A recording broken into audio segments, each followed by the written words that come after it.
మనకి మామూలు బ్లౌజ్ లాగే లెంత్ తీసుకోవాలి. లూజ్ మనకి ఎంత ఉందో అంత లూజ్ తీసుకోవాలి.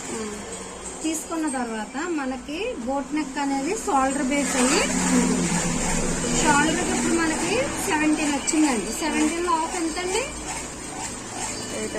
8.5కి 1 ఇంచ్ తగ్గించుకుని 7.5 మనం పెట్టాలి.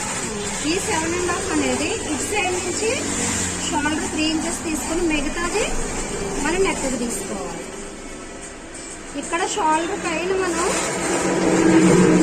7.5 తీసాము. ఈ 7.5 వచ్చి కింద ఆర్మ్ రౌండ్ కూడా ఆర్మ్ డౌన్ లో 7.5 పెట్టాలి. పెట్టినప్పుడు మనకి కరెక్ట్ గా లూజ్ కి ఈ యొక్క చంక రౌండ్ కి షోల్డర్ కి మనకి బోట్ నెక్ అనేది కరెక్ట్ గా వస్తుంది. ఓకేనండి, అర్థమైంది ఇప్పుడు.